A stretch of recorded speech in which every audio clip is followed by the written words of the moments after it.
The attic smelled of mildew and lost summers, the kind where Evelyn's laughter rang through our lake house, her silhouette glowing against the sunset. I stood there, knees stiff from age, surrounded by boxes of a life I thought I knew. 68, retired, a history teacher who graded papers while Nixon fell.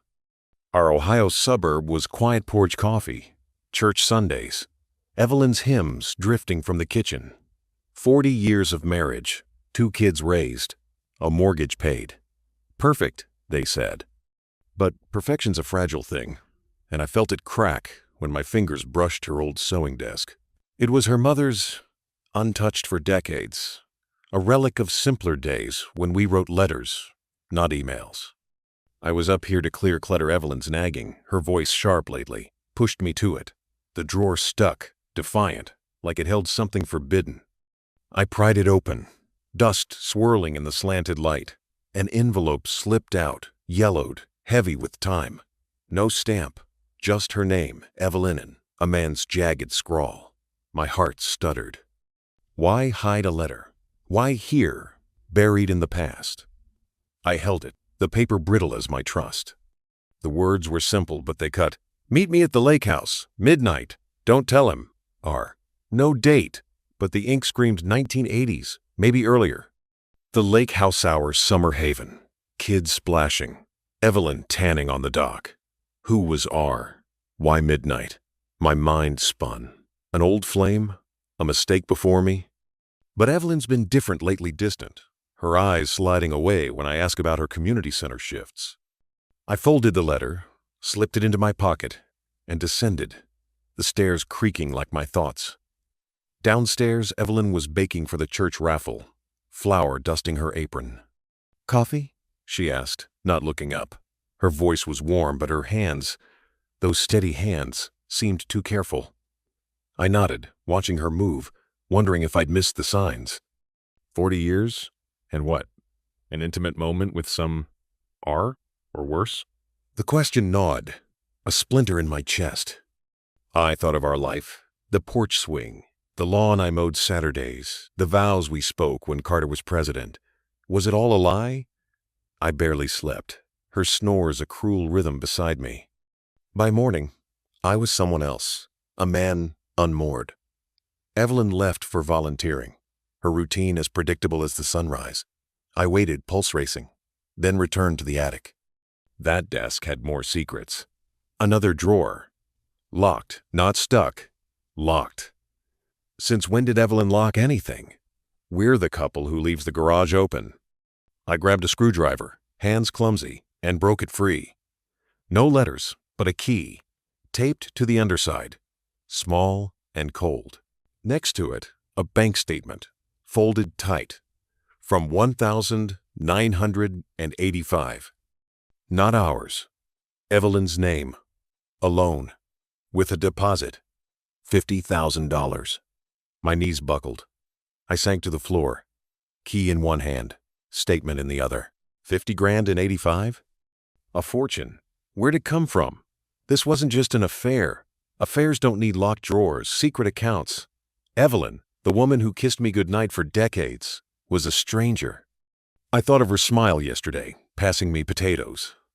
Was it guilt? Or something colder?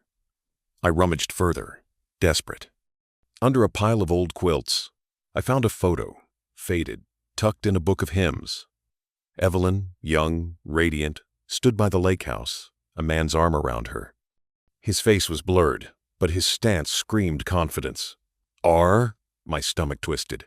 On the back, in her handwriting, Summer 84, Mill Creek. Mill Creek? We never went there. What was she doing with him, hiding this? The front door creaked. Harold? Her voice, bright, sliced through the fog. She was back, early, probably with pies for the raffle. My hands shook, the letter, key, photo, and statement burning against my skin. The key sat cold in my palm, a tiny shard of betrayal glinting in the attic's half-light. Dust danced like memories of our lake house summers, Evelyn's laughter mingling with the kids' shouts, back when trust was as certain as sunrise. I turned it over, its edges worn, as if it had unlocked too many forbidden truths. The letter, Meet me at the lake house. Midnight. Don't tell him. R. Burned in my pocket, alongside the photo and statement. An affair was one thing, but $50,000? A secret account? A place called Mill Creek? This wasn't love gone astray. It was calculated. A life she'd hidden while we raised kids, mowed lawns, sat in church. The house felt alien, its silence heavy. I poured coffee in the kitchen, where Evelyn's baking lingered, vanilla masking deceit. We'd bought this table when our daughter was born, dreaming of family dinners. Simpler times, before locked drawers. I pictured him a slick stranger by the lake. Or worse, someone I'd met, shaking my hand at a church picnic. My stomach churned. Was he still out there, laughing at my blindness? The photo haunted Mahi's arm around her, her smile too bright, too foreign. I couldn't sit still. The key demanded answers. Evelyn's bedroom desk, newer, was cluttered with knitting and church flyers. Snooping felt wrong, like I was the traitor, but she'd crossed that line first. I rifled through drawers, yarn, receipts, nothing. Then, under hymnals, I found a wooden box, carved with her initials. My breath caught. A tiny lock, rusted, stared back. The key fit, turning with a click that echoed in the quiet. Inside, no jewelry, just a folded note and a second photo, older, grainier. The note in her handwriting stole my air. R. We can't keep this up. The money's safe, but he's asking questions. E. My knees buckled. Me? In 1985, I was teaching coaching Little League, oblivious. What money? The $50,000? The second photo showed Evelyn, younger, at a place I didn't recognize, Mill Creek, maybe a man's shadow beside her, his face cut off. This wasn't just an affair.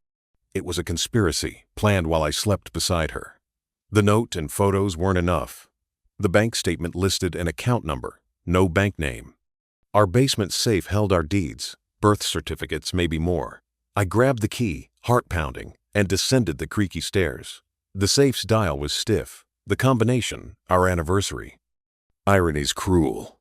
Inside, I found a deed to a property I didn't know we owned. Mill Creek, 1986. Evelyn's name. Alone. Not a house, a plot of land. Why buy land in secret? Why there? I sat, staring at the deed. Mill Creek. The name gnawed at me. I remembered Evelyn's old library job, her coworkers, her book club trips. Was Mill Creek one of those? Was R there? My mind spun to darker places, money, land, a man who wasn't me. The front door creaked. Harold? Evelyn's voice, bright, sliced through the fog. She was back. Early. Her footsteps light with routinities for the raffle. Probably. My pulse hammered. The deed, photos, note, key, they burned in my hands. The deed to Mill Creek lay crumpled in my hand, its edges sharp like the betrayal cutting through me. The basement air was damp, thick with the ghosts of a marriage I thought I understood. The photos haunted me. Evelyn, radiant, with that man's arm around her, first at Mill Creek, then in a shadowed shot, his face cut off. Who was R? A lover? A partner in whatever this was? I tucked the deed, photos, note, and key into my jacket, my hands unsteady. The basement stairs creaked as I climbed, each step a question. The $50,000 in '85 was a fortune enough for land, enough to hide. But why? My mind spun to dark places, fraud, blackmail, something worse. Back in the kitchen, Evelyn was unpacking groceries, her movements precise, oblivious. You okay, hon? She asked, glancing over. Her eyes held no guilt, just routine. It chilled me. Fine, I muttered, pouring coffee I wouldn't drink. The table between us, where we'd planned our kids' futures, felt like a battlefield. I wanted to scream it, but I swallowed the urge. Instead, I watched her, searching for cracks her steady hands, her slight frown when I didn't smile back. Was she nervous? Or was I imagining it? I needed answers, not her denials. Mill Creek was a lead, but I didn't know where to start. The county clerk might have records, but that meant driving an hour, risking her suspicion. Then I remembered her old address book, tucked in the living room cabinet. She'd kept it from her library days, names and numbers scribbled in her neat script. Maybe R was there, or Mill Creek. I waited until she stepped outside to water the garden, her routine a cruel mask, and slipped to the cabinet. The book was worn, its pages yellowed like the letter. I flipped through, heart-pounding church friends, neighbors, nothing. Then, on the last page, a name, Robert Mill Creek. No last name, just a phone number, area code faded but legible. Robert. R. My breath caught. Was this him? The man in the photos? The one she met at midnight? The number was old, maybe useless, but it was a thread. I tore out the page, stuffed it in my pocket. The deed mentioned a plot number lot 17, Mill Creek. I needed to know what was there. Our old computer sat in the den, rarely used since Evelyn preferred her knitting. I powered it on, the hum loud in the quiet.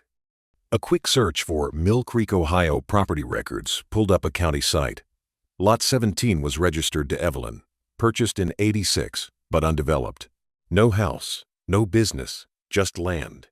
Why buy it? Why hide it? Then a line in the record stopped me cold.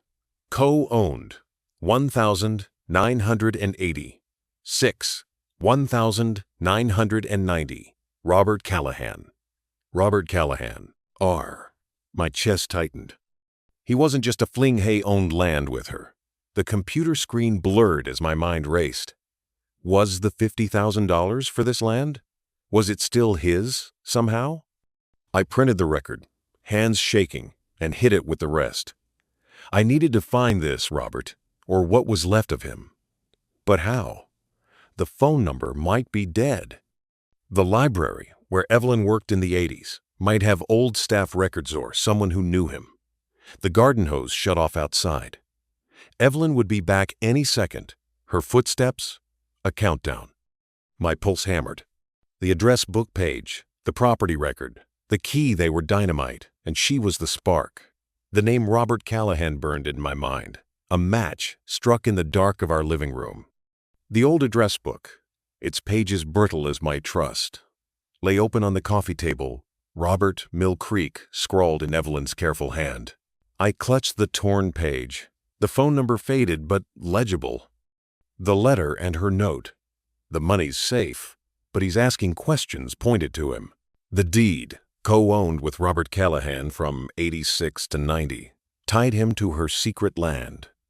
My chest tightened. An affair was one thing, but land? Money? This was a partnership, forged while I coached Little League, blind to her lies.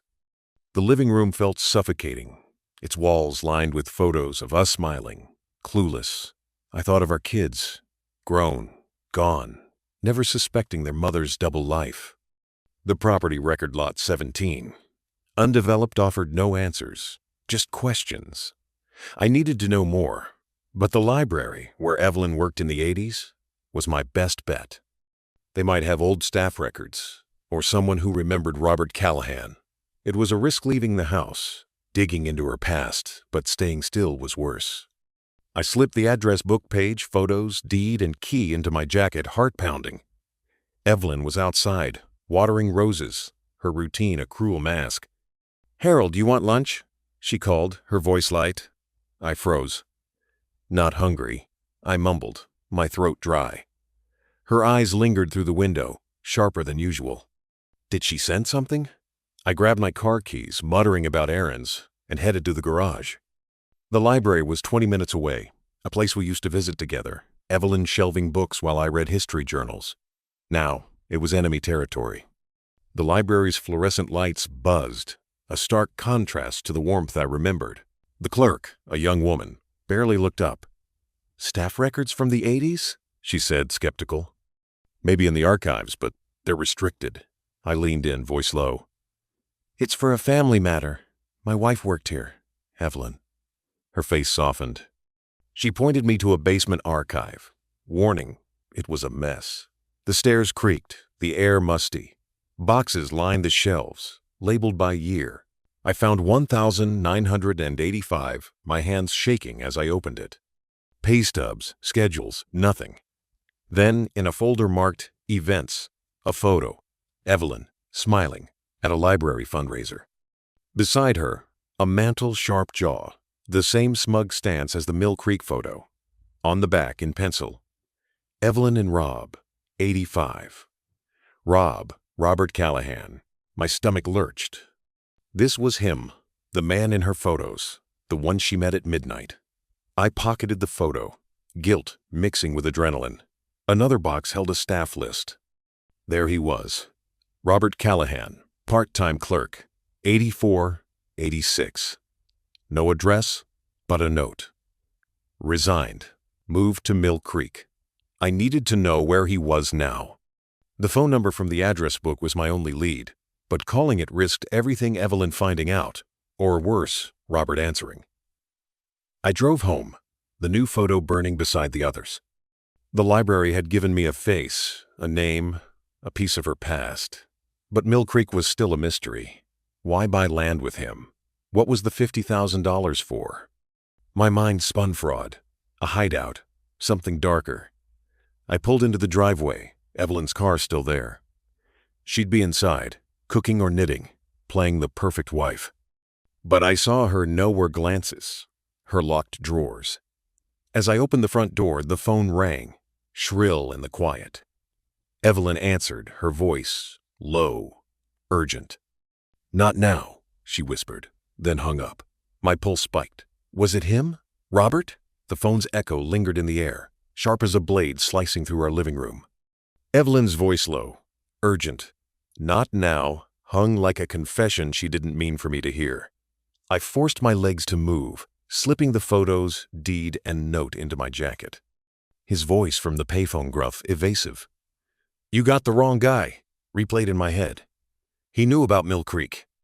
The deed, co-owned with him from 86 to 90, sold to Creekview Holdings with proceeds to E. Callahan, screamed fraud. Evelyn wasn't just cheating. She was hiding something bigger, maybe criminal. The kitchen clock ticked. Each second, a reminder of Evelyn's absence. Her note, "At church meeting, back late, gave me time, but not much." I pulled out the documents, spreading them on the table like a puzzle. The photos. Evelyn with Robert, his smug smile at Mill Creek. The note. "The money's safe, but he's asking questions." The county record, linking her to Creekview Holdings. My mind spun money laundering, a secret life or worse. I needed to trace Creekview Holdings, but our old accountant Tom was my only shot, and he'd ask why. Risky, but staying still was riskier. I grabbed the address book page, the 419 number staring back. Calling again from home was stupid. Evelyn might check the bill.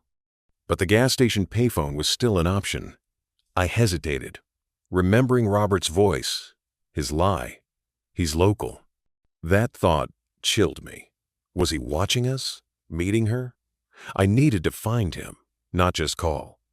The library had given me his name, and past Robert Callahan, clerk, moved to Mill Creek. But the 419 code said he was here, maybe minutes away. A phone book might have his address, but ours was years old. The library had current ones. I drove there, the night air heavy, my jacket stuffed with evidence. The library was quiet. The same clerk from yesterday gone. An older woman, glasses perched low, nodded as I asked for phone books. "Local ones are over there," she said, pointing to a dusty shelf. My hands shook as I flipped through, searching for Callahan. There, Robert Callahan, 419 number, an address on Maple Street, 10 minutes from our house. He's that close. My heart raced. I could drive there, see his face, demand answers. But what if Evelyn was with him? What if he was dangerous? I tore out the page, guilt mixing with resolve. The library's archive had more maybe old newspapers mentioned Mill Creek or Creekview Holdings. I found a box labeled Local News, 86, 90, and dug in. A 1,987 article stopped me cold.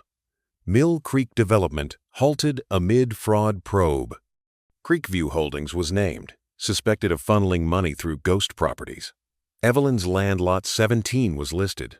No arrests, but a local couple was questioned. Evelyn and Robert? My stomach lurched. Was the $50,000 part of this? Was she a criminal? I photocopied the article, my hands clumsy. The pieces were falling together: her secrets, the money, the land, Robert. But I needed proof she was still involved. Her church meetings, her volunteering, were they cover for meeting him? I drove home, the Maple Street address burning in my mind. Evelyn's car was still gone, but the house felt like a trap. I checked the phone's caller ID, nothing. Wiped clean. Did she do that? My pulse spiked. She was covering tracks, maybe suspecting me. Then I saw Ida's small notebook on her desk, half hidden under knitting. Her handwriting recent. R, 7 p.m., usual spot. Tonight. My breath caught. Was usual spot Maple Street or Mill Creek? The clock read 6:30 p.m. The notebook scrawl R, 7 p.m., usual spot. Felt like a pulse under my fingertips, quickening with the dusk outside. Our Ohio suburb was settling into evening, porch lights flickering on, but my world was anything but calm. I slipped the notebook back under her knitting, my hands steady despite the storm inside. The address book page listed Robert Callahan on Maple Street, 10 minutes away, but usual spot could be anywhere: Mill Creek, a diner, or somewhere I'd never suspect. I grabbed my jacket, heavy with the photos, deed, article, and address book page. The newspaper clipping "Mill Creek Development halted amid fraud probe" linked Evelyn's land to Creekview Holdings, a front for ghost properties. Was she meeting Robert to cover tracks? Or plan something new? I slipped out to the garage, heart pounding, and backed my car down the street, parking just out of sight. Evelyn's car was still in the driveway, but her church meeting note, "back late," was a lie. At 6:55 p.m., her headlights flared, and she pulled out, turning left, away from church. I followed, keeping distance, my knuckles white on the wheel. The streets were quiet, the suburb's rhythm unchanged. Kids biking, lawns mowed. Evelyn drove steady, not toward Maple Street, but north, toward the edge of town. My mind raced. Mill Creek was an hour away, too far for 7 p.m. She turned into a strip mall, parking near a dimly lit diner, the kind we used to visit when our kids were small. Nostalgia stung, but I pushed it down. She stepped out, glancing around, then entered. Was Robert inside? I parked across the lot, my car hidden by a delivery van. Through the diner's window, I saw her slide into a booth, alone. No, Robert. My stomach twisted. Was I wrong? Then a man approached, tall, graying, his walk familiar from the photos. Robert Callahan. My breath caught. He sat across from her, his smile too easy, her nod too practiced. They leaned close, talking low, urgent.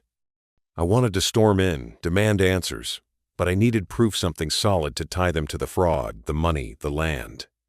I fumbled for my phone, hands clumsy, and snapped photos through the window. The images were grainy, but clear enough. Evelyn and Robert, heads together, her hand brushing his. My chest burned. Then I noticed her purse, open on the table. A small envelope peeked out, like the one from the attic. I needed it. Breaking into her car was insane, but the diner's distraction was my only shot. I crept closer, staying low, and tried her car door unlocked, careless. Inside, her purse was on the passenger seat. My heart hammered as I grabbed the envelope, my fingers brushing a folded paper inside. R, we need to move it. He's close. E, he's close. Me. Shoo, I was digging. My blood ran cold. I stuffed the envelope back, pulse racing, and retreated to my car. The note confirmed it. Evelyn wasn't just cheating. She was scared, desperate. But move what? The money? Something buried in Mill Creek? I glanced at the diner. They were still talking, oblivious. I could wait, follow Robert home, or confront them now. But the envelope's weight in my mind shifted everything. She was one step ahead, and I was running out of shadows. Then my phone buzzed a text from our daughter Lisa. Dad, Mom's acting weird. She called me about selling the house. You okay? My stomach dropped. Selling the house? We'd never discussed it. Was this her escape plan? My eyes flicked to the diner where Evelyn laughed, her hand on Robert's arm. The diner's neon glow framed Evelyn's laugh, a sound I once cherished, now a dagger in the dark. From my car, hidden across the lot, I watched her lean toward Robert Callahan, their booth a stage for secrets. I gripped the steering wheel, the new note from her purse. R, we need to move it. He's close. E, heavy in my pocket. Storming in would end I to expose her lies, demand answers. But I needed more, something undeniable to unravel her shadow life. The diner's light flickered, and I saw my chance. Evelyn stood, heading to the restroom, leaving her purse. Robert stayed, sipping coffee, oblivious. I crept closer, heart hammering, and slipped into her car again, still unlocked, her carelessness my ally. Inside her purse, past the envelope, I found a keychain with a single key, not ours, labeled MC17, Mill Creek, Lot 17. My breath caught. Was this for a lockbox? A shed? Something buried on that land? I pocketed it, guilt warring with adrenaline, and retreated before she returned. Back in my car, the keychain burned beside the photos and notes. The deed said Lot 17 was undeveloped, sold in '90, but this key suggested otherwise. Was it tied to the $50,000? The fraud? Lisa's text replayed selling the house. Was Evelyn liquidating everything, planning to vanish with Robert? I glanced at the diner. They were standing now, Robert dropping bills on the table. They'd leave soon, maybe together. I could follow them, see if they went to Maple Street or Mill Creek. But confronting Robert at his address felt safer, away from her. I tailed them as they left, Evelyn's car peeling out first, Robert's truck close behind. They didn't head to Maple Street, but toward the highway, north toward Mill Creek. My stomach twisted. Were they going to Lot 17? To move it? Whatever it was? I kept distance, my headlights off on the dark road, heart pounding. The highway stretched, empty, the stars above a cruel reminder of nights we'd stargazed, her head on my shoulder. Now, she was a stranger, driving to a secret I was chasing. They exited near Mill Creek, pulling into a gravel lot by a faded sign. Mill Creek Estates. No houses, just overgrown fields. Lot 17, I knew from the deed, was nearby. They parked, and I stopped 100 yards back, hidden by trees. Evelyn stepped out, Robert joining her, a flashlight in his hand. They walked into the field, toward a small structure-y shed, barely visible. The keychain's purpose clicked. I crept closer, staying low, the grass damp underfoot. They stopped at the shed, Evelyn glancing around, nervous. Robert unlocked it, and they slipped inside. I crouched, pulse roaring. Money? Documents? Something worse? I could burst in, catch them red-handed, but I had no weapon, no plan. My phone buzzed another text from Lisa. Dad, Mom just called again. Said she's sorting things out. What's going on? My chest tightened. Evelyn was moving fast, maybe faster than me. The shed's door creaked open, Robert emerging with a metal box, Evelyn close behind. They spoke low, urgent, then headed back to their cars. I had seconds to decide. The Mill Creek field stretched dark and silent, its grass whispering secrets under a starless sky. I crouched low, the keychain marked MC17 cold in my hand, its weight heavier than the evidence stuffed in my jacket. My heart pounded as I crept forward, the damp earth muffling my steps. Her note, R. We need to move it. He's close. And Lisa's text about the house sale screamed urgency. Was the box their escape plan? Money from the Creekview Holdings fraud? Something worse? The shed loomed, a rusted shack on Lot 17, the land she'd bought with Robert in '86. The keychain's purpose burned clear it, unlocked whatever they'd left behind. I glanced back, ensuring their headlights were gone.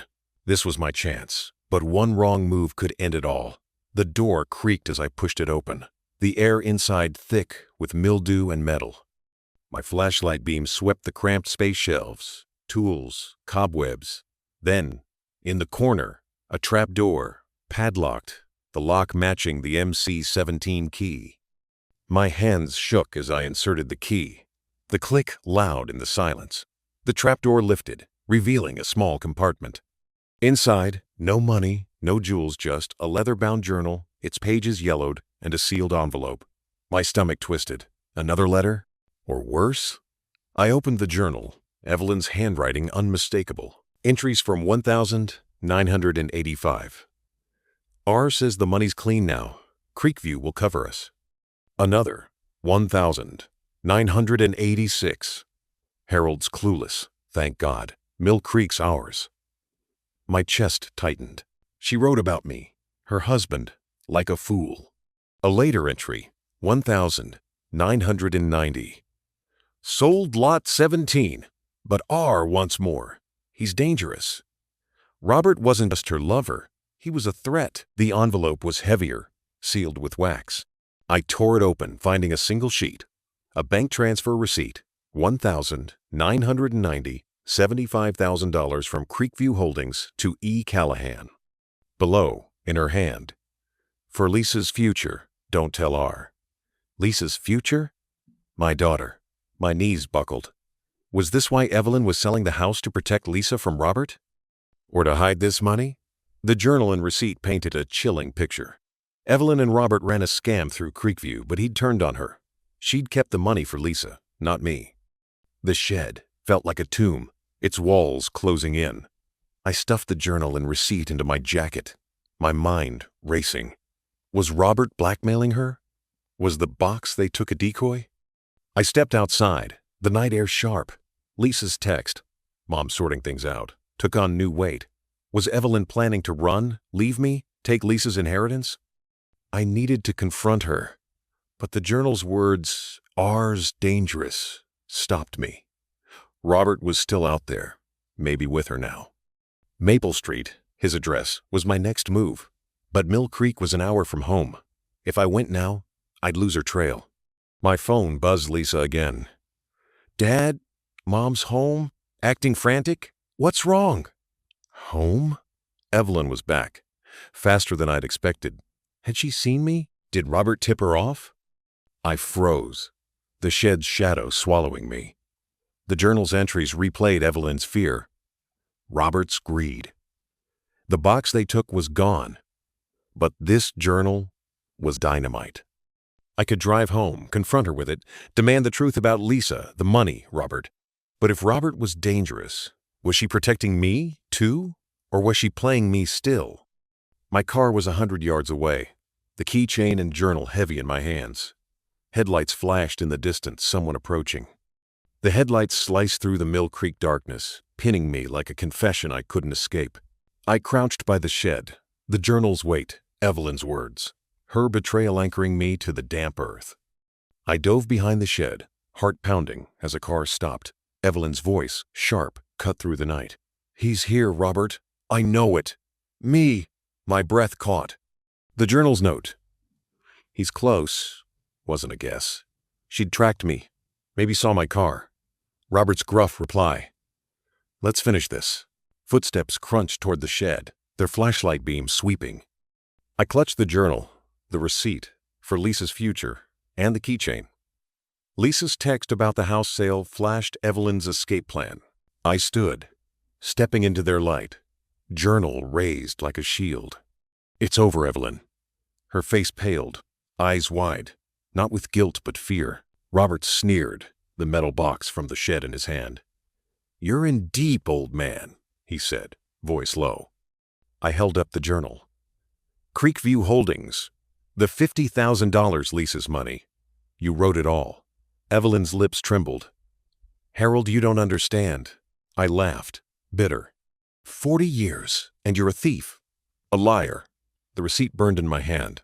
This was for Lisa, or your getaway with him? She stepped forward, voice breaking. Robert forced me. The money was for Lisa to protect her. He's been blackmailing me since '90. Robert's eyes narrowed, his grip on the box tightening. Shut up, Evelyn. My stomach twisted. The journal's words, R's dangerous, rang true. Was she a victim too? Or playing me still? I pressed harder. The house sale, Evelyn. Lisa told me. You're running. Her tears came, but I saw the flicker calculation, not remorse. I had to, she whispered. He'd ruin us. Robert lunged, shoving her aside, the box clattering to the ground. Enough, he roared, pulling a knife. My heart stopped, but I held my ground. Decades of trust now rage. You're done, Callahan. I tossed the journal at his feet. It's all there. Fraud, blackmail. Police will love it.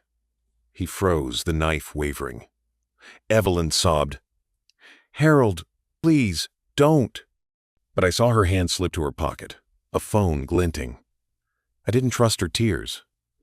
I grabbed the box, heavy, locked. What's this? More of Lisa's money? Robert lunged again, but I swung the box, catching his arm. He stumbled, cursing, and I ran for my car, Evelyn's cries fading. I drove, the box and journal beside me, my mind a storm. At home, I pried the box open cash, $100,000, and a fake passport. E. Callahan. Her escape, not Lisa's future. The journal was enough for the police, but I called Lisa first. Your mother's been lying. Meet me tomorrow. Morning came, gray and final. I filed for divorce, the journal and receipt handed to my lawyer. Evelyn vanished, likely with Robert, but the police had the box, the cash, her fake ID. Lisa, devastated, vowed to cut her off. My revenge wasn't loud, no public scene, no shouting match. It was quiet, surgical, her secrets exposed, her plans dust. The house stayed mine, but its walls felt hollow. I sat on the porch, alone. The lake house, a distant memory. Evelyn's betrayal cost her everything. Lisa, me, her freedom. And me? I lost her long ago, but I found the truth. It's enough. Thanks for watching. Subscribe my channel for more stories.